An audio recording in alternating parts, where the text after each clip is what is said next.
ሰላም ጤና ይስጥልን ተመልካቾቻችን እንደምን ዋላችሁ። ይህ የምክረ ህግ ፕሮግራማችን ነው። ራስዎን ቤተሰቦንና የንግድ ድርጅቶን ከህግ ስጋት እንዲጠብቁ ሁሌም የሚተጋው የምክረ ህግ ፕሮግራማችን አሁን ይጀምራል። በዛሬው የምክረ ህግ ፕሮግራማችን በመወያያ አርዕስትነት ይዘነው የቀረብነው ይቅር ለምኔ ፍቺና የፌዴሬሽን ስምምነት የፌዴሬሽን ምክር ቤት ውሳኔ የሚል ይሆናል። በዚህ አርዕስት ዙሪያ እዚሁ ከስቱዲዮ በቀጥታ ማብራሪያ የሚሰጡልን ጠበቃና የህግ አማካሪ አዳነ በዛብህ ይሆናሉ። እስከ ፕሮግራማችን ፍጻሜ ድረስ አብራችሁ እንድትቆዩ እንጋብዛለን። ከመሸጋገሪያው በኋላ እንመለሳለን።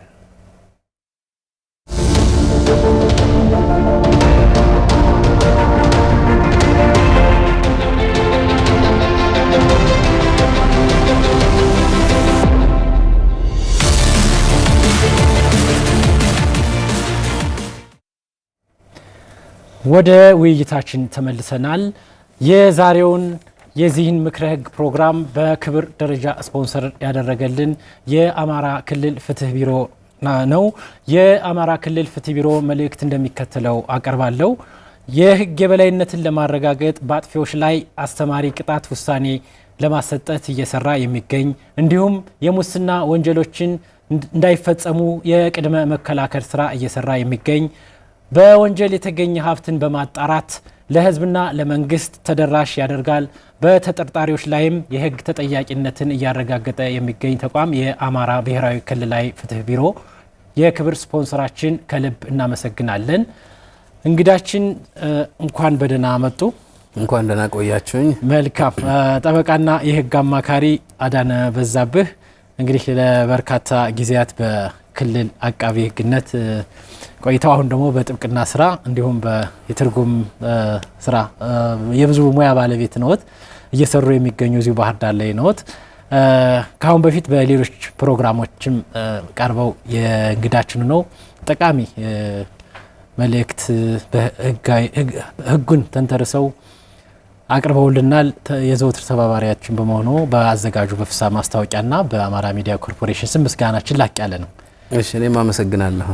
እንግዲህ ዛሬ ይዘነው የቀረብነው አርዕስት ትንሽ ለየት ይላል በአይነቱ።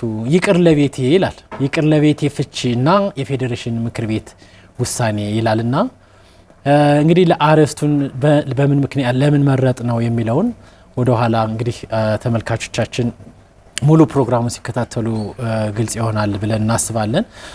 እንደው ከዛ በፊት ወደዚህ ወደ አርዕስቱ ከመንደርደራችን በፊት ጋብቻ እንዴት ይመሰርታል የሚለውን እስኪ ብናይ። ጋብቻ እንዴት ይመሰርታል የሚለውን ከሱ ብንጀምር። እሺ፣ በጣም አመሰግናለሁ። ያው እንደገለጽከው ጠበቃ ፍስሐ የዛሬ መወያያ ርዕሳችን በማህበረሰቡ ዘንድ በብዛት ይታወቃል። ይሄ ይቅር ለቤት የሚባል ስምምነት አንድ ጋብቻ ከፈረሰ በኋላ እና ያንን ጋብቻ ሰዎች በእርቅ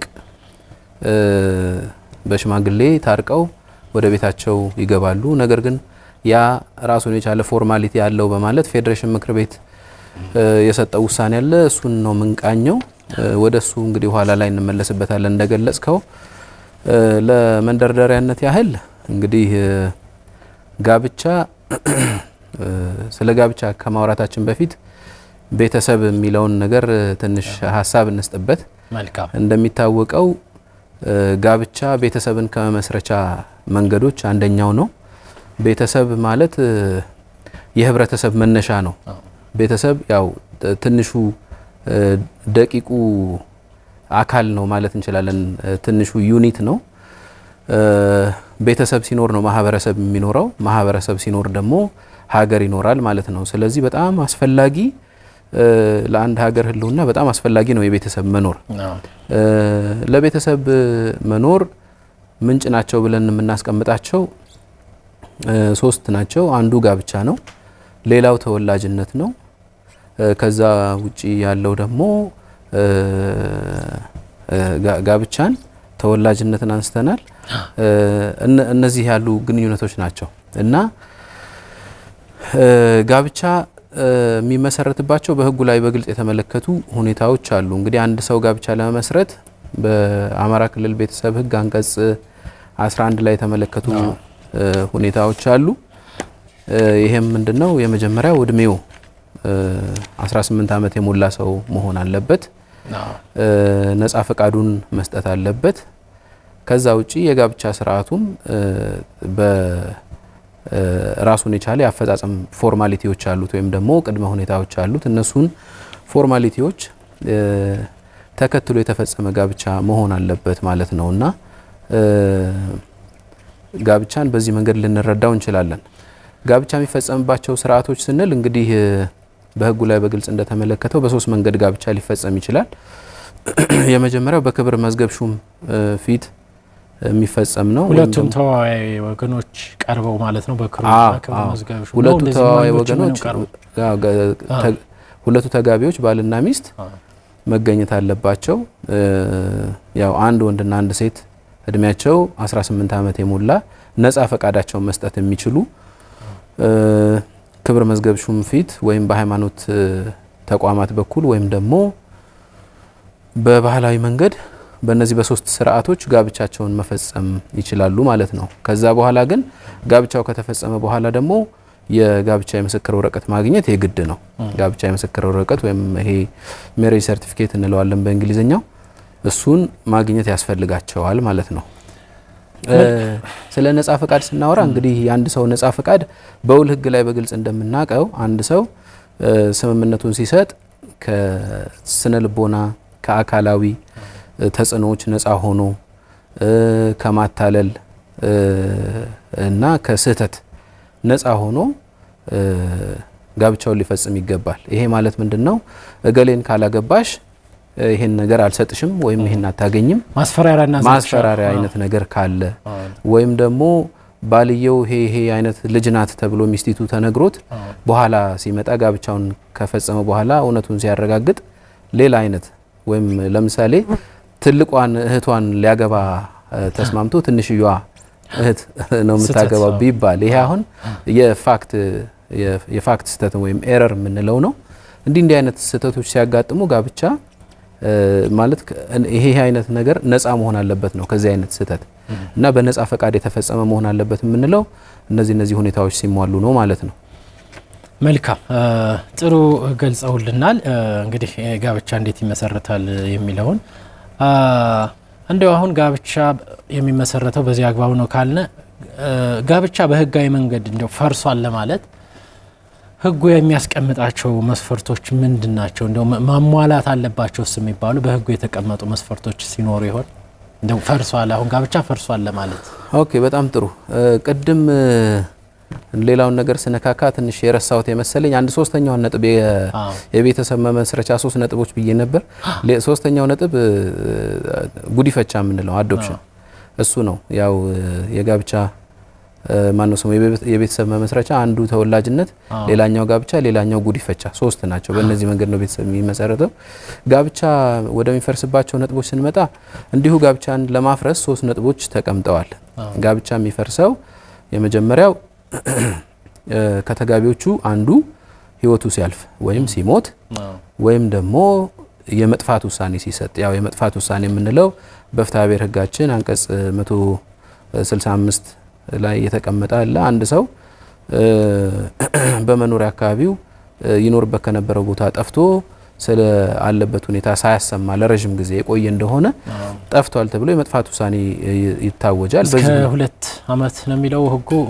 የመጨረሻው ድምጹ ወይም አካባቢ ከተሰማበት በዛ ጊዜ ውስጥ ድምጹ ካልተሰማ ያው የመጥፋት ውሳኔ ይታወጃል። በዛ ምክንያት ጋብቻ ሊፈርስ ይችላል። ሌላው ደግሞ መሰረታዊ ሁኔታዎች ኢሴንሻል ኮንዲሽንስ ተብሎ የተቀመጡ ጋብቻን ለማሟላት ወይም ደግሞ ለመመስረት ተፈላጊ ሁኔታዎች ተብሎ የተቀመጡ አሉ። ቅድም የገለጽኳቸው የእድሜ ሁኔታ፣ የነጻ ፈቃድ ሁኔታ፣ እንደዚህ አይነት እነሱን ሊያፋልሱ የሚችሉ ነገሮች ተጥሰው ከተገኙ ጋብቻን ለማፍረስ በቂ ምክንያት ይሆናል ማለት ነው እና በእነዚህ ሁኔታዎች ነው ጋብቻ የሚፈርሰው።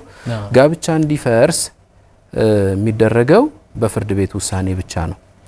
እዚሁ ላይ አብረን አያይዘን መግለጽ ያለብን ማለት ነው። ካሁን በፊት በሽማግሌዎች ጋብቻ ሲፈርስም ስለነበር ማለት ነው አይደል? አሁን የቤተሰብ ህጋችን ከመደንገጉ በፊት አሁን ሽማግሌዎች ንብረትን ነው ሊያካፍሉ የሚችሉ እንጂ በመካከል የተፈጸመን ጋብቻ ቀሪ ተደርጓል ለዚህ በኋላ ባልና ሚስት አይደላችሁም ብለው መወሰን አይችሉም። እንዳልከው በ1960 ማነው በ1952 የፈረንጆቹ ነው 60 በ1952 ዓመተ ምህረት የወጣው የኢትዮጵያ ፍትሐብሔር ሕግ ላይ የተቀመጠው ያው የቤተ ዘመድ ሽማግሌዎች የሚባሉት ነበሩ እዚህ ላይ ውሳኔ የሚሰጡት ማለት ነው። አሁን ላይ ግን ፍርድ ቤት ብቻ ነው ውሳኔ መስጠት የሚችለው የፍቺን ውሳኔ መስጠት የሚችል ፍርድ ቤት ብቻ ነው ማለት ነው። እንዲያውም የቤተሰብ ሕጋችን አሁን የተሻሻለው የፌዴራሉም የአማራ ክልልም የሌሎች ክልሎችም የቤተሰብ ሕጎች አሁን ልዩ ባህሪያቸው ተብሎ እየተገለጸ ያለው ምንድነው?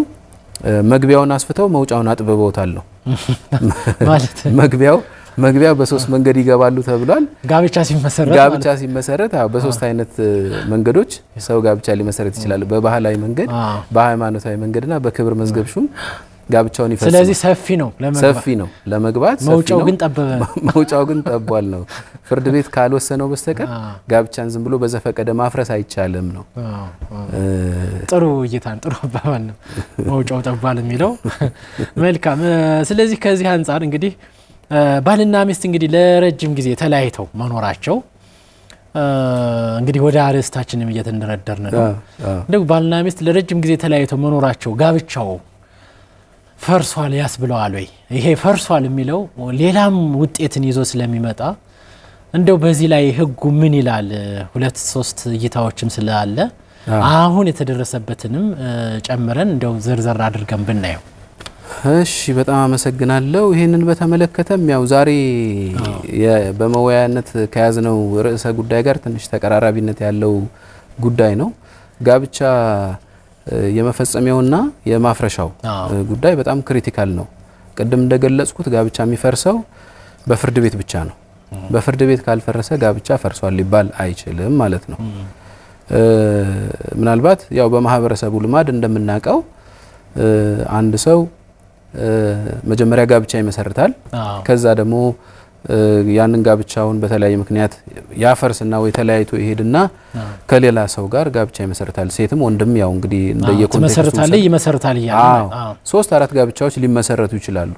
እነዚህ ሁሉ ግን በፍርድ ቤት ካልፈረሱ ተቀባይነት የላቸውም ብሎ የፌዴሬሽን ምክር ቤት ሰኔ 3 ቀን 2012 ዓ.ም ውሳኔ ሰጥቷል። በዚህ ውሳኔው የሰበር ሰሚ ችሎት ከዚህ ቀደም ሰጥቷቸው የነበሩ በርካታ ውሳኔዎችን ሽሯል።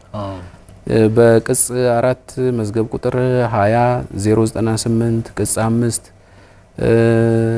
31 891 32 308 ምናምን እንደዚህ 17937 ላይ የተመለከቱ በርካታ ውሳኔዎች ነበሩ። እሱም ጋብቻ በሁኔታ ይፈርሳል። ባልና ሚስት ለረጅም ጊዜ ተለያይተው ከኖሩ በሁኔታ ይፈርሳል ብሎ ሰበር ሰሚ ችሎት በጣም በተደጋጋሚ ቅድም በገለጽኳቸው ውሳኔዎች ትርጉም ሰጥቶ ነበረ። ይሄ ትርጉም ግን ሕጉ በግልጽ አስቀምጧል። ጋብቻ ሊፈርስ የሚችለው በፍርድ ቤት ብቻና ብቻ ነው። ከዛ ውጪ ሌላ ምንም ጋብቻ የሚፈርስበት መንገድ የለም ብሎ ውሳኔ ሰጥቷል ማለት ነው። በዚህኛው አሁን በገለጽኩት እንትን ላይ እንዲያውም የሚገርም በዚህ በኬዞቹ ላይ የሚነሱት ሰዎቹ ለ12 ዓመት ለ15 ዓመት ተለያይተው 10 ዓመትን እንደ ሪፈረንስም ይታያል። ምንም አሁን እዚህ ከ10 ዓመት በላይ ተለያይተው 10 ዓመት በላይ ከቆዩ ጋብቻው በሁኔታ እንደፈረሰ ይቆጠራል። ከዛ በኋላ ተጋቢዎቹ ሌላ ትዳር ሲመሰርቱ ከጋብቻ ላይ ጋብቻ የሚል ጥያቄም አይነሳባቸውም የሚል አንድምታ ነው የነበረው። እንግዲህ ንብረትን በተመለከተ ወደ ኋላ እንመጣበታለን ነው አከራካሪው ነገር ንብረት ስለሆነ ማለት ነው። ይሄ አሁን ምንድነው ራሱ አሁን ፌዴሬሽን ምክር ቤት ላይ የደረሰው ጉዳይ ሰበሩም ጊዜን ዋቢ አላረግም። በነገራችን ላይ ይሄ ለረጅም ጊዜ ተለያይተው ኖሯል የሚባሉ ግለሰቦችን በተመለከተ ስንት ዓመት ነው ረጅም ጊዜ? 5 ዓመት ነው 10 ዓመት ነው 15 ዓመት ነው የሚለው በግልጽ አልተመለከተም። ያው እኔ ባየኋቸው ለትርጉም ክፍት እኮ ነው ረጅም ጊዜ ነው። ያው ቅድም ባየኋቸው እንትኖች ለምሳሌ ተለያይተው ከቆዩ ከ12 ዓመት በኋላ ሴትዮዋ ተመልሳ የመጣችበት አንድ ጉዳይ አለ። ኢቭን አሁን ይሄ ለፌዴሬሽን ምክር ቤት የቀረበው ውሳኔ ራሱ ሴትዮዋ ታማ ነው ትዳሬን መፍታት አልፈለኩም ነው የምትለው እሷ። ግን በጣም የጽኑ ህመም ስለነበረብኝ ያንን ህመሜን ለመታከም ወደ ጸበል ሄጄ ነበር ለህክምናና ጸበል ለመከታተል ትዳሬን ትቼ እዚሁ አማራ ክልል የተነሳ ኬዝ ነው።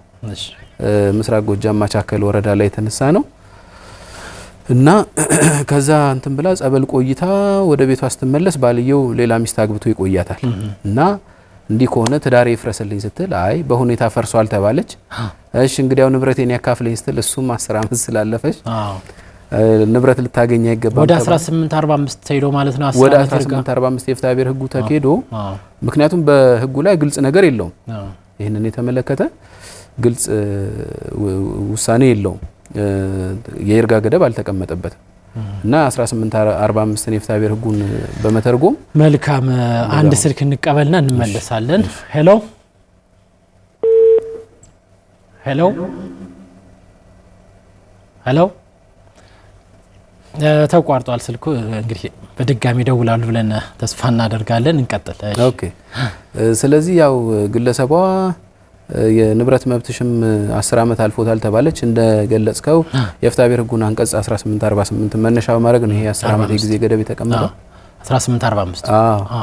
ሰበሩም ይሄንን በነዛ ውሳኔዎች ላይ አስቀምጧቸዋል። ይሄን የ10 ዓመት የይርጋ ገደብ ማለት ነው። እስከ ላይ ድረስ ሄደ። ይሄ የሴትዮዋ ቅሬታ እስከ ፌዴራል ሰበር ድረስ ጸናባት። ፌዴሬሽን ምክር ቤት አቀረበች አቤቱታውን ማለት ነው። ፌዴሬሽን ምክር ቤት በዚህ ውሳኔ የሰጠው ነገር ምንድነው?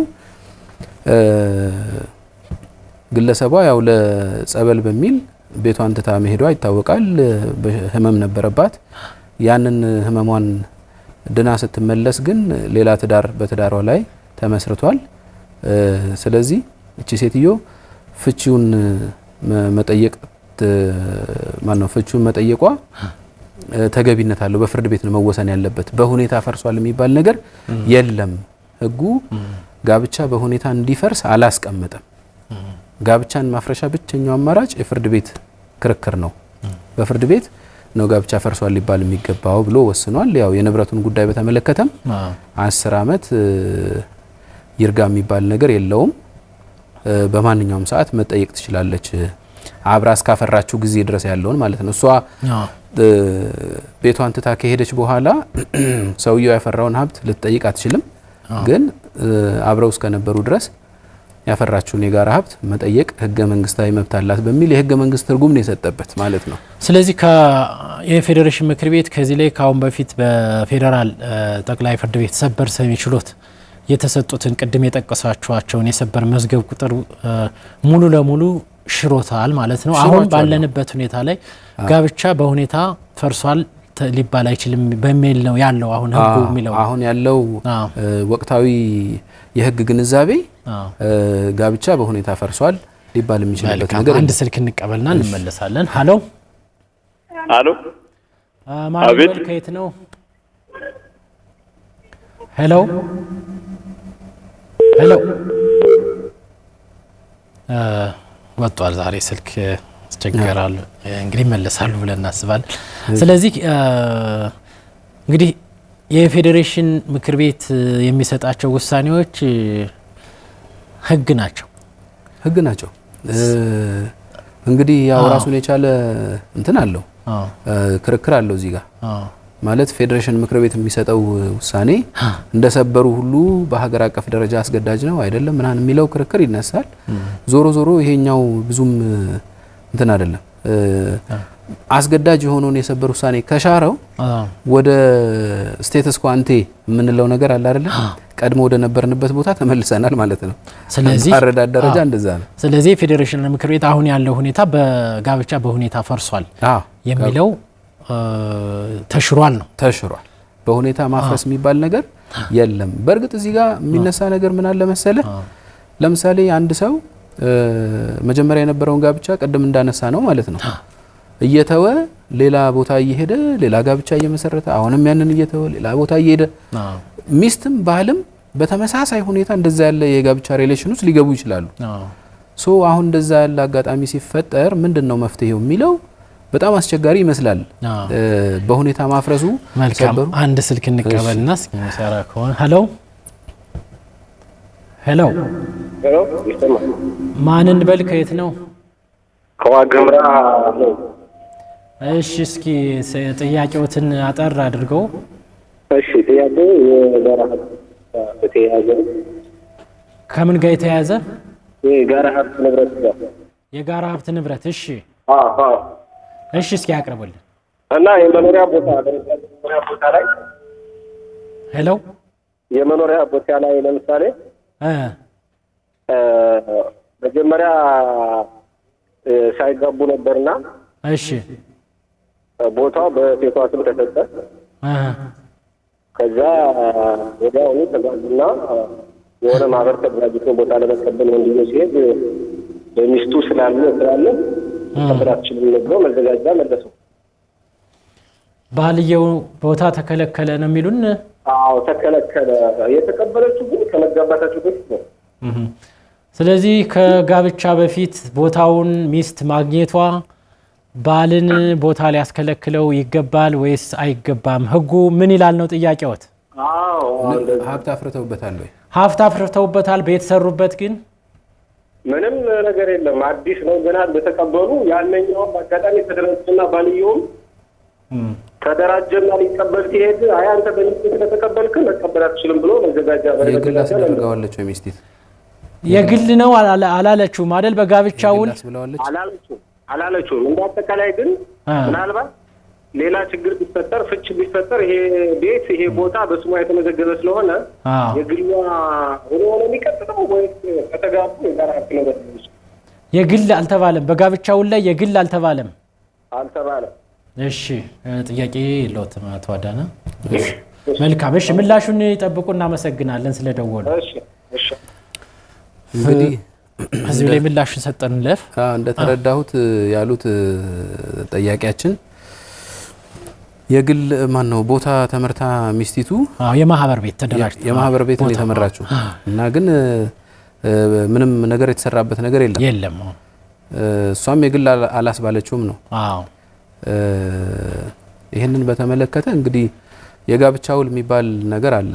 እንደምናውቀው የጋብቻ ውል የሚፈጸመው እጅግ በጣም ከዘገየ ጋብቻው በሚፈጸምበት እለት ነው የጋብቻ ውል የሚፈጸመው።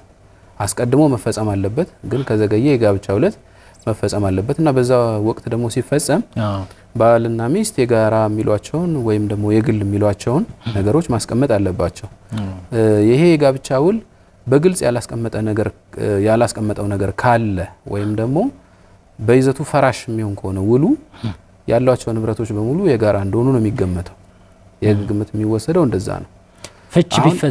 ፍቺ ሲፈጸም የጋራ ሀብታቸው እንደሆነ ነው ግምት የሚወሰደው ማለት ነው። ስለዚህ ባዶ ቦታውም የጋራ እንደሆነ ነው የሚገመተው።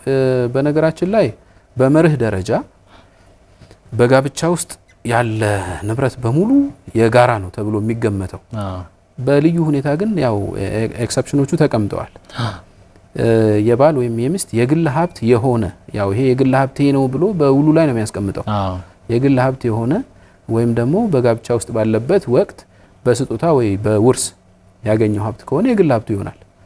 ስቲል ግን እነዚህ የግል ሀብቶች ደግሞ የጋራ ሊሆኑ የሚችሉባቸው አጋጣሚዎችም አሉ። በነገራችን ላይ መቼ ነው እንደዛ የጋራ የሚሆኑት? ለምሳሌ በውርስ መኪና አግኝቶ ከሆነ ያ ሰውዬ እና መኪናውን ሸጦት ሌላ መኪና ቢገዛ መጀመሪያ የገዛት መኪና በውርስ የደረሰችው ለምሳሌ መርሴዲስ መኪና ሆና እሱ ደግሞ ያችን መርሴዲሷን በመሸጥ ለምሳሌ ወይ BMW መኪና ቢገዛ ወይ ሌላ መኪና ቢገዛ ያንን ካላስገለለው በስተቀር ወይ የግል ካላስባለው በስተቀር በፍርድ ቤት ማስገለል ነው የሚባለው። ስለዚህ ወደ በግብይት የተገኘ ሀብት ወደ ሚለው ይገባል። በግብይት የተገኘ ሀብት የጋራ ነው የሚሆነው፣ የጋራ ይሆናል። ስለዚህ ከደዋያችን አንፃር አሁን እኔ ተከለከልኩኝ፣ እሷ ቦታ ስላገኘች ባል ተከለከለ፣ ሚስት አግኝታለች ተብሎ ከጋብቻ በፊት ያገኘችው ሆኖ እያለ ተከለከልኩኝ፣ ፍቺ ቢፈጸምስ የማን ነው የሚለው እንደው አጠር አድርገን መልሳት። አሁን ይሄንን እንግዲህ እነሱ የግል ያስባሉበት አማራጭ ከሌለ በጋብቻ ውስጥ እነሱ ሁለቱ መጋባታቸው እና ይሄ ንብረታቸው ደግሞ በጋብቻ ውስጥ ባሉበት ሁኔታ የጋራ ሀብት ተደርጎ የተገመተ ከሆነ ያው መከልከሉ ምናልባት አክቹአሊ ይሄ አድሚኒስትሬቲቭ ነው። እንግዲህ አሁን በህግ ቴክኒካሊ እንትን ላንለው እንችላለን፣ ግን ያው አስተዳደሩ ከራሱ አሰራር አኳያ እንዲህ አይነት ነገር አላስተናግድም ሊል ይችላል። መብት ተጥሶብኛል የሚለው ግን መብቱን ይዞ መቅረብ እሳቸው ፍርድ ቤት ላይ አቅርበው መብታቸውን ማስከበር ነው ያለባቸው ማለት ነው። መልካም ጥሩ ውይይት እያደረግን ነው ያለነው። የዛሬ የፕሮግራማችን የክብር አጋር የአማራ ክልል ፍትህ ቢሮ ከልብ እናመሰግናለን። መልእክቱን እንደሚከተለው አቀርባለሁኝ። የሰብአዊ መብት ጥሰቶች እንዳይፈጸም ይከላከላል። ተፈጽመው ከተገኘም አጥፊዎች ተገቢውን ቅጣት እንዲያገኙ ያደርጋል። የመንግስትና ህዝብን መብት ለማስጠበቅ በድርድርና በክርክር በርካታ ሀብት የማስመለስ ስራ እየሰራ የሚገኘው የአማራ ብሔራዊ ክልላዊ መንግስት ፍትህ ቢሮ የክብር ስፖንሰር አጋራችን ከልብ እናመሰግናለን። ወደ ውይይታችን እንመለሳለን። እንግዲህ ከምላሹን ሰጠናል። ባዶ ቦታውን በተመለከተ እንግዲህ የፌዴሬሽን ምክር ቤት የሰጠው ውሳኔ ብዙ ነገሮችን ያስነሳል። በንብረት ጉዳይ ማለት ነው። በንብረት ጉዳይም በተመለከተ ማለትም እንግዲህ ጋብቻ በሁኔታ ፈርሷል የማይባል ከሆነ ለረጅም ጊዜ ተለያይተው የቆዩ ባልና ሚስቶች ሌላ ህይወት መስርተው ሌላ ሀብት አፍርተው ባሉበት ሁኔታ አንደኛው መጥቶ ንብረት ልካፈል ይገባኛል ብሎ ጋብቻዬ ስላልወረደ ንብረት ልካፈል ይገባኛል ብሎ ሊያቀርብ ነው ማለት ነው። እና ከዚህ አንጻር እንደው በንብረት በኩል በጣም አከራካሪ የሆነ ጉዳይ ተነስቷል። እንደው በዚህ በኩል ምንድነው ያለው የፌዴሬሽን ምክር ቤት ውሳኔ አንድምታ ምንድነው? ኦኬ አመሰግናለሁ በድጋሚ። እሺ አንድ ስልክ እንቀበልና እንመለሳለን። ሄሎ ሄሎ። አቤት፣ ማንን በል? ከየት ነው? አይ ጠብቅ ብላችሁ ነው ያረን። ማንን በል? ስሞትን ይንገሩን። ከየት ነው? አበበ። አበበ ከየት ነው? ደብረታቦር። ከደብረ ታቦር። እሺ ጥያቄዎትን አጠር አድርገው በዚህ በተነሳው አርዕስት። እሺ ባጭሩ ማቀርቡ። እሺ ሁለት ወጣቶች በጋራ ስምምነት ባህላዊ ጋብቻውን መስርተው ነበር። እሺ አብረው ግን አልኖሩም። እሷ ሌላ ቦታ ልጅቷ ስለምትሰራ ሰውየው ደግሞ በዚህ አካባቢ ስለሚሰራ ሰርታ ልትመለስ በዚህ ተስማምተው ነበር ጋብቻውን የመሰረቱት። እሺ እሷ ሌላ ቦታ ማለት ሌላ ሀገር ወደ አረብ ሀገር። እሺ አሁን ልጅቱ ከዛ ከሄደችበት ለመመለስ አልቻለይም። ሁኔታዎች አልመቻች ብለው ሰውየው ደግሞ በዚህ በሀገር የለም። ስራ ነበረው፣ ስራውን ለቆ ሄዷል። አድራሻው አይታወቅም። አሁን ልጅቱ ጋብቻዋ እንዲወርድለት ለሱ ስልክ ተከታታይ ብትደውልለት ለ2 ዓመት ያህል ሊያነሳላት አልቻለም። አሁን ጋብቻውን መፍታት ጀመረች፣ ፈለገች እንዲወርድላት። እሺ እና ውክልና ለኔ ልካ ነበረ። እንዴት ነው ይሄን መስተናገድ የሚችለው? ይቻላል አይቻልም? እሺ ጥያቄው ምንድነው? ተርሶ ለልጅታ አባት ነው? ተርሶ የውረድልኝ ጥያቄ ነው። አባት ነው? ምንድነው? አባት ነኝ። አዎ እሺ ምላሹን እንሰጣለን። እናመሰግናለን አቶ አበበ ከደብረ ታቦር። እሺ አባት ነኝ፣ የልጅን ጋብቻ ላወርድ እችላለሁ ወይ በፍርድ ቤት ቀርቤ ነው? ያው በቃ ባጭሩ ይቻላል። የሚቻልበት ምክንያት በመሰረቱ ጋብቻ ጠባዩ ፐርሰናል ነው ወይም ግላዊነት ጠባይ አለው። ስለዚህ ራሳቸው ተጋቢዎች ናቸው ይሄን ነገር ጥያቄ ማቅረብ የሚችሉት። ነገር ግን በልዩ ሁኔታ በተለይ አሁን ለምሳሌ በውጭ ሀገር የሚገኙ ሰዎች ከሆኑ ውክልና በኢትዮጵያ ኤምባሲዎች ወይም ቆንስላ ጽሕፈት ቤቶች በኩል ይሰጡና ያ የውክልና ሰነድ በውጭ ጉዳይ ሚኒስቴር በኩል ማህተም ተደርጎበት ስለ ትክክለኛነቱ ተረጋግጦ ከእንደገና ደግሞ የፌዴራል ሰነድ ማረጋገጥ ኤጀንሲ አለ። በሱም አማካኝነት ድጋሚ ተረጋግጦ ለሁለተኛ ዙር ማለት ነው። በዛ አግባብ መጥቶ ውክልና ከያዙ እሳቸው በአንቀጽ 58 ስነ ስርዓት ህጉ መሰረት መወከል የሚችሉ ስለሆነ እሷን ወክለው የጋብቻ ይፍረስልኝ ጥያቄውን ማቅረብ ይችላሉ ነው ባጭሩ ይሄ ነው። መልካም እንግዲህ ያው በእሷ ውጭ ስላለች ጉዳዩን የሚያየው ከፍተኛ ፍርድ ቤት ነው አይደለም። የጋብቻ ክርክር ራሱ ጠባዩ የወረዳ ፍርድ ቤት እንትን ነው። ውጭ የሚኖሩ ተጋቢዎች ውጭ ቢኖሩም ምንም እንትን የለውም። በወረዳ ፍርድ ቤት ነው የሚታየው ማለት ነው። መልካም የፌዴሬሽን ምክር ቤት ውሳኔ አንድምታ በንብረት በኩል የጀመረ ኦኬ ያው የቀድሙን እንግዲህ ወደ ዋናው እስካሁን አልደረስንም የቀድሙ ላይ ካለን ሰዓት አንፃር መድረስ ግዴታ ነው እሺ እና ይሄ ያው መንደርደሪያችንና በጣም መሰረታዊ ስለሆነ የንብረት ተጽዕኖን እናያለን ንብረትን በተመለከተ እንዳልከው በጣም በርካታ ጋብቻዎች ሲፈሩ ያው የመቀላቀል ነገር ይኖራል ከማን ጋር ምንን አፈራ ከማን ጋር የትኛውን አፈራ የሚለው ነገር አስቸጋሪ ነገር ይኖራል ይሄ ዞሮ ዞሮ በማስረጃ ነው የሚረጋገጠው ነገር ግን ፌዴሬሽን ምክር ቤቱ ውሳኔ ሲሰጥ ምንድነው ያለው በፍርድ ቤት በኩል እንዲፈርስ የመደረጉ አስፈላጊነት የልጆች ቀለብ ሁኔታን ለመወሰንና የንብረት ጉዳይን ለመወሰን ከፍተኛ ጠቀሜታ አለው ምክንያቱም እነዚህ ጉዳዮች በማስረጃ የሚነጥሩ ናቸው በማስረጃ ነው ሊጣሩ የሚችሉት ለምሳሌ ይሄንኛው ንብረት ካንተ ጋር አላፈራሁም ብትለው አንድ ስልክ እንቀበልና እንመለሳለን ሄሎ አለ ማንን በል ከየት ነው አሁን የምጠይቀው ማንን በል ከየት ነው አለሙ ከደብረታቦር እሺ አቶ አለሙ ከደብረታቦር እሺ ጥያቄዎትን ባጠር አድርገው ጥያቄው ምንድነው አሁን በጋብቻ ነው በጋብቻ ሰዓት ሁለቱም የግል ቤት አላቸው እሺ እና አንደኛው ግን ከጊዜ በኋላ ከአራት አመት በኋላ ያ ቤት የአንደኛው ቤት ፈርሶ ተሰርቷል እሺ በአዲስ ፕላን በአዲስ እንትን ማለት ነው እና አሁን እኔ ብጠይቀው ይሄ ቤት የጋራ ነው የሚሆነው ወይስ የግል ነው የሚሆነው ያንደኛው ፈርሶ ተሰርቷል የተሰራው በማን ሀብት ነው በሁለቱም ሀብት ነው የተሰራው በሁለቱ ሀብት ነው እሺ ያው የጋራ ነው የሚሆነው መልካም እንግዲህ የጋራ ሀብት ነው የሚሆነው ከምን አግባብ የጋራ ነው የሚለውን ምላሹን ይከታተሉና አቶ አለሙ እሺ እናመሰግናለን ስለደወሉ እሺ ያው በግልጽታችሁ አየር ላይ ልመልስላችሁ ብዬ ነበር ልክ ነው ተመልሷል የጋራ ነው የሚሆነው ምክንያቱም ምንድነው አንዱ የግል የተባለ ቤት ከፈረሰ በኋላ የሁለቱን ሀብት አውጣተው ነው የሰሩት ይሄንን ቤት ስለዚህ የሁለቱም ገንዘብ አለበት ማለት ነው የሁለቱም የገንዘብ ኢንተረስት ወይም የገንዘብ ጥቅም ይሄ ፔኩኒሪ ኢንተረስት የምንለው አለበት ማለት ነው ስለዚህ ያንዱን ከሌላው መነጠል ስለማይቻል የጋራ ሀብት ነው ተብሎ የሚገመተው መልካም ወደ ጀመርነው ርዕሰ ጉዳይ ሲመጣ ሀብት ይቀላቀላል እያልኩ ነበር የቆምኩት ቀደምና ነገር ግን ፍርድ ቤት በፍርድ ቤት በኩል ፍቺ የመወሰኑ ጠቀሜታ ምንድነው በማስረጃ የሚነጥሩ ነገር ስልክ እንቀበልና ሄሎ የና ይስጥልን አብሮ ይስጥልን ማንን በል ከየት ነው ከሰከላ ከየት አሉን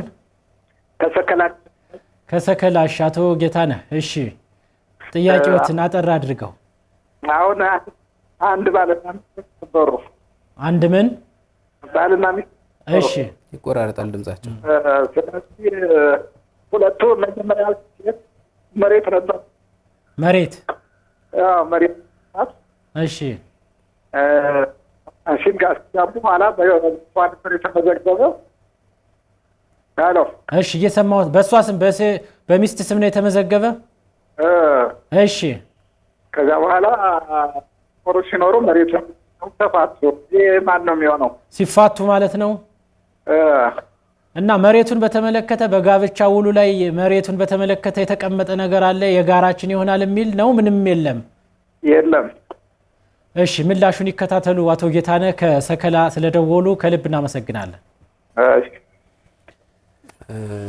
ድምጻቸው የተቆራረጠ በእውነት ይዘቱን አልሰማሁትም ይዘቱ ምንድነው ባልና ሚስት በሚስት የተመዘገበ መሬት አለ በጋብቻ ውሉ ላይ መሬቱን በተመለከተ ምንም የተባለ ነገር የለም ደፍተሩ በሚስት ስም ነው ሲፋቱ የመሬቱ ጣፈንታ ምንድነው የሚሆነው የጋራ ነው ወይስ ሚስት ነው መሬቷን የምትወስድ ነው ይሄ መሬትን በተመለከተ ራሱ የመሬት አዋጁ ልዩ ድንጋጌ አስቀምጧል ይሄ የባልና ሚስት በየራሳቸው የተመዘገቡበት ሀብት ከሆነ የራሳቸው እንደሆነ የተቀመጠ ድንጋጌ አለ እሱን እስቲ እንግዲህ በአቅራቢያቸው ያለ የህግ ባለሙያ ቢያማክሩበት በጣም የተሻለ ነው የሚሆነው ይሄንን ጉዳይ። መልካም ዝሮ ዝሮ በጋብቻ ውሉ ላይ የጋራ እስካልተባለ ድረስ የግል ንብረቷ እስከሆነ ድረስ የግል ሆኖ ይቀጥላል ነው የኔም። ይሄ በልዩ ሁኔታ የገጠር መሬት ነው። የገጠር ምናልባት እንትን ለጎጆ መውጫ ተብሎ የተሰጣቸው መሬት ከሆነ እሱ ተወስኗል። በሰበር የተወሰነ አለ። ለጎጆ መውጫ ተብሎ የተሰጠ መሬት ከሆነ የጋራቸው ነው። ፍች በሚፈጸምበት ጊዜም የጋራቸው ነው። የልጅ አባትም ሊሰጥ ይችላል። እሱ የጎጆ መውጫ ከሆነ የጋራ ነው። ይሄ ግን የራሷ የተመዘገበችበት አስቀድማ የተመዘገበችበት ስለሆነ በአብዛኛው የገጠር መሬት አዋጁ የሴቶችን ኢንተረስት፣ የሴቶችን ጥቅም፣ የህፃናትን እንደዚህ ተጋላጭ ማህበረሰብ የሚባሉትን ጥቅም በልዩ ሁኔታ ታሳቢ አድርጎ ስለዚህ እሷ ወዳ ፈቅዳ የጋራ እስካላደረገችው ድረስ ነው የኔ አቋም ደግሞ የጋራ ሊሆን አይገባውም። መልካም የዚችን የፌዴሬሽን ምክር ቤት እሷን እንቋጫታ። ይሄን ያው ፍቺ በፍርድ ቤት በኩል ይወሰን የተባለበት ዋነኛው ምክንያት የንብረት ጥቅም በፍርድ ቤት ነው ሊጠራ የሚገባው፣ በማስረጃ በደንብ ሊነጥር ይገባል። ምክንያቱም ይህንን ሀብት ያፈራሁት ከእሱ ጋር እያለሁ ነው ልትል ትችላለች ሚስት። ለምሳሌ ቤቷን ትታ የሄደች ሚስት አይ አንቺ ከሄድሽ በኋላ ነው ያፈራሁት ሊል ይችላል ባል ደግሞ። ስለዚህ ይህንን ግራቀኙም ማስረጃ አቅርበው በማስረጃ በደንብ የሚጣራ ነው እንጂ በሁኔታ ፈርሷል በሚል የንብረት ጥቅም ላይ ተጽዕኖ መፈጠር የለበትም። እንዲህ ያለን የንብረት ጥቅም የመጠየቅ ጉዳይ በይርጋ አይታገድም የሚል ውሳኔ ሰጥቶበታል። መልካም። ስለዚህ ከዚህ አንጻር ይሄ ምንድነው ጠቀሜታው? አሁን እንደው ዲማርኬሽን አስቀምጧል ማለት ይቻላል። የዚህ በሁኔታ የጋብቻ መፍረስን በተመለከተ ይሄ ውሳኔ እንደው ተመልካቾቻችንስ ምን ጥንቃቄ ሊያደርጉ ይገባል የሚለው እንደው ጋብቻ መፍረስን በተመለከተ እንዳልኩት ይሄ ሰበር ሰሚ ችሎቱ ይሄ በሁኔታ ፈርሷል እያለ የሚያስቀምጠው ነገር በዲፋክቶ ዲቮርስ ማለት በሁኔታ የፈረሰ ነገር ግን በህግ ደረጃ ሳይሆን ህግ የሚጠበቅበትን ነገር በማድረግ ሳይሆን በሁኔታዎች የፈረሰ በሚል የሰጠው ነገር ከህግ ውጪ ነው። ስለዚህ ማንኛውም ጋብቻውን መፍታት የሚፈልግ ሰው በፍርድ ቤት ቀርቦ ትዳሩን ማፍረስ አለበት የሚል ውሳኔን ያሳረፈው ማለት ነው። እንግዲህ ካየና ይቀር ወደ ዋና ወደ ዕለቱ ጉዳያችን ብንገባ ከጊዜ አኳያ መልካም። አዋይ ጊዜም እያለቀ ስለሆነ መልካም። ስለዚህ የዚህ ይቅር ለቤት የሚለው ይቅር ለቤቴን በተመለከተ የዚሁ ተቃራኒ ነው። ይቅር ለቤቴ ደግሞ ሰዎች በተለያየ ምክንያት ጋብቻቸው ይፈርሳል። ያው ቅድም የጠቀስናቸው ጋብቻ ማፍረሻ ምክንያቶች አሉ። በተለይም ደግሞ ይሄ ሶስተኛ ብለን የጠቀስነው በስምምነት ባልና ሚስት ወይ ራሳቸው ተስማምተው እንዲፈርስ ሲያደርጉ፣ አለበለዚያ ደግሞ በአንደኛው ጠያቂነት ጋብቻ እንዲፈርስ ተደርጎ ፍርድ ቤት ላይ ቀርበው ጋብቻቸውን በሚያፈርሱ ጊዜ ተመልሰው ፍርድ ቤት ውሳኔ ይሰጥላቸዋል። ከዛ ግን ተመልሰው በሽማግሌ ተይዘው ደግሞ ወደ ቤታቸው ይገባሉ ሁለቱም ማለት ነው። እና በዚህ ወቅት ብዙ ያው ተመሳሳይ አጋጣሚዎች ይኖሩናል እንግዲህ ያው ከየደንበኞቻችንም ማለት ነው። ልክ ነው። እና ይሄ አሁን ይቅር ለቤቴ እየተባለ ነው በማህበረሰቡ ዘንድ የሚታወቀው። ራሱን ችሎ አዲስ ከሶስቱ ጋብቻ መመስረቻ ስርዓቶች በአንደኛው አዲስ ጋብቻ ካልተመሰረተ በስተቀር ይቅር ለቤቴ በሽማግሌ ተስማምተናል ተነጋግረናል በሚል የሚጸና ጋብቻ አይኖርም፣ እንደፈረሰ ነው የሚቀረው ብሎ የፌዴሬሽን ምክር ቤት ደግሞ አሁን ባለፈው አመት ሰኔ 25 ቀን 2016 ዓመተ ምህረት በመዝገብ ቁጥር 804/16 የሰበር ሰሚ ችሎቱ በቅጽ 5 አስቀድሞ ቅጽ 5 ሰጥቶት የነበረው ምሳሌ ማለት መዝገብ ቁጥር 23021 ላይ ሰጥቶ የነበረውን ሽሮታል ማለት ነው። ስለዚህ በሁኔታ ተጋብተናል የሚባል ነገር የለም ማለት ነው። ምንድነው መነሻ ምክንያቱ? ጋብቻ ሊረጋገጥ የሚችለው አንቀጽ የቤተሰብ ህጋችን አንቀጽ የአማራ ክልል የቤተሰብ ህግ አንቀጽ 106 ላይ ጋብቻ ሊረጋገጥ የሚችለው በምስክር ወረቀት ነው ይላል። ምስክር ወረቀቱ በሌለ ጊዜ ግን በሁኔታ ይረጋገጣል የሚል ነገር ተቀምጧል። አሁን እቺ በሁኔታ ሊረጋገጥ ይችላል የምትለው አገላለጽ ስኮፖ ወይም ደግሞ አድማሷ ምን ድረስ ነው የሚለው ነው አሁን አወዛጋቢ ሆነው። ምስክሮች ሲሰሙ ትክክል ነው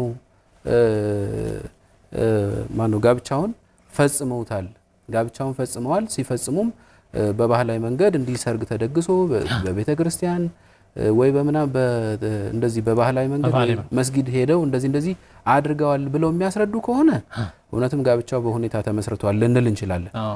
ነገር ግን ዝም ብሎ እንደ ባልና ሚስት ሆነው ኖረዋል የሚል ግንዛቤ ብቻ በመያዝ ወይም እኔ እንደ ባሌ ቆጥረዋለሁ ብላ ሚስት ባልም ደግሞ እኔ እንደ ሚስቴ ቆጥራታለሁ በማለቱ ብቻ የሁኔታ ጋብቻ የሚባል ነገር የለም። ፍርድ ቤት ማነው ስሙ በእነዚህ በሶስት ስርዓቶች ጋብቻቸውን መፈጸማቸው እስካልተረጋገጠ ድረስ መልሰው ይቅር ለቤት የተባብለው ቢገቡ እንኳን ይሄ አዲስ ጋብቻ ነው ተብሎ የሚጸና ውጤት አይኖረውም ማለት ነው። ስለዚህ ከንብረት አንፃር እንደው ካለ እንደይቅ አንፃር ከንብረት አንፃርስ አሁን ያለው ኢምፓክት ምንድነው? ከንብረት አንፃር እንደውም እዚህ ላይ ያው ሰበሩ ያለው ምንድነው እንደዚህ ያለ የሁኔታ ጋብቻ ትክክለኛ መስመር ካላበጀንለት በስተቀር እንደ ባልና ሚስት አብሮ መኖር የሚል በህጉ ላይ ተቀመጠ ጽንሰ ሐሳብ አለ። ከሱ ጋር ይደበላልቃል። መደበኛው ጋብቻ እንደ ባልና ሚስት አብሮ ከመኖር ጋር ይቀላቀላል። ስለዚህ ግልጽ የሆነ ዲማርኬሽን ያስፈልገዋል። ንብረትን በተመለከተም እነዚህ ሰዎች ከይቅር ለቤት የተባብለው መኖር ከጀመሩ 3 ዓመት ካለፋቸው እንደ ባልና ሚስት አብሮ የመኖር ውጤት ይኖረዋል ማለት ነው። እንደ ባልና ሚስት አብረው ኖረዋል ካልን ያው 3 ዓመት አይደል በህጉ የተቀመጠ ነው። በንብረት በኩልም ይኖረው ውጤት ያቺን 3 ዓመት ካለፉ ንብረትን የተመለከተ ውጤት ይኖረዋል። ያው ያፈሯቸው ንብረቶች እኩል ይካፈላሉ። ከ3 ዓመት በታች ከሆነ ግን ምንም ውጤት አይኖረውም ማለት ነው። ስለዚህ እንደው እንደ መጨረሻ ለተመልካቾች የሚያስተላልፉልን ከዚህ ውሳኔ አንፃር እንደው ጋብቻም ሲፈርስም ጋብቻ ሲመሰረትም ቀድሞ የነበረ ጋብቻም እንደገና አብረው ሲኖርስ ምን ጥንቃቄ ያድርጉ ነው እንደው እንደ መጨረሻ አድቫይስ የሚያደርጉ? አድማጭ ይሄ በጣም መሰረታዊ ነገር ነው። አድማጭ ተመልካቾቻችን ጥንቃቄ ማድረግ የሚኖርባቸው ነገር ጋብቻ ያው መቼም ሰው በህይወቱ ሁሌ ተስማምቶ ላይኖር ይችላል። ትዳር የእድሜ ዘመን ተብሎ ታስቦ ቢገባም እንደታቀደው ላይቆይ ይችላል። በዛ ሁኔታ ጋብቻ መፍረስ ካለበት በፍርድ ቤት ይፍረስ ነው። ታርቀን ደግሞ ወደ ትዳራችን እንመለሳለን የሚሉ ከሆነ ደግሞ አሁንም በሶስቱ ስርዓቶች በሃይማኖታዊ በባህላዊና በክብር መዝገብ ሹም አማካኝነት ጋብቻቸውን በመፈጸም የጋብቻ የምስክር ወረቀት በመያዝ ትዳራቸውን ቢያስቀጥሉ የተሻለ ነው። መልካም እንግዲህ ጠበቃና የህግ አማካሪ እንዲሁም የትርጉም ስራዎችን በመስራት የሚታወቁት አዳነ በዛብህ እዚህ ስቱዲዮ ተገኝተው በይቅር ለቤቴ ፍቺና የፌዴሬሽን ምክር ቤት ውሳኔ በተመለከተ እንዲሁም ለደዋዮቻችን ጥሩ ማብራሪያ ምላሽ ሰጠውልናል። በአዘጋጁ በፍስሐ ማስታወቂያና በአማራ ሚዲያ ኮርፖሬሽን ስም ምስጋናችን ላቅ ያለ ነው። ክብረት ይስጥልን፣ እናመሰግናለን። እሺ እኔም አመሰግናለሁ። የዛሬው ፕሮግራም በክብር ደረጃ ስፖንሰር ያደረገልን የአማራ ክልል ፍትህ ቢሮ መልእክት እንደሚከተለው አቀርባለሁ። ቢሮው በተሰጠው ስልጣን መሰረት ህግን የማርቀቅ የማበልጸግ አስተያየት በመስጠትና በማሰጠት ያጸድቃል። የመንግስት ተቋማት ስራቸውን በህግ አግባብ እንዲመሩ የንቃተ ህግ ትምህርት እየሰጠ ይገኛል። ቢሮው የተለያዩ ሰነዶችን ህጋዊነት በማረጋገጥ ውክልናዎችን በማጸደቅ ለመንግስት ገቢ እያስገኘ ይገኛል። እንዲሁም የጠበቆችን ፍቃድ አሰጣጥና አስተዳደር አዋጅን በማስተግበር ከፍተኛ ሚና እየተወጣ የሚገኝ የሲቪል ማህበረሰብን ምዝገባም እያካሄደ የሚገኝ የአማራ ክልል ፍትህ ቢሮ የክብር ደረጃ ስፖንሰራችን ከልብ እናመሰግናለን። የዛሬው የምክረ ህግ ፕሮግራም በዚሁ እናጠናቅቃለን። ሳምንት በሌላ እንግዳ ሌላ የህግ ባለሙያ ይዘን ስንቀርብ አዘጋጅና አቅራቢው ጠበቃ ፍስሐ ሲሳይ ነው። ከሁሉም የአማራ ሚዲያ ኮርፖሬሽን ሰራተኞች ጋር ሰላም ተመኘንላችሁ። ሰላም።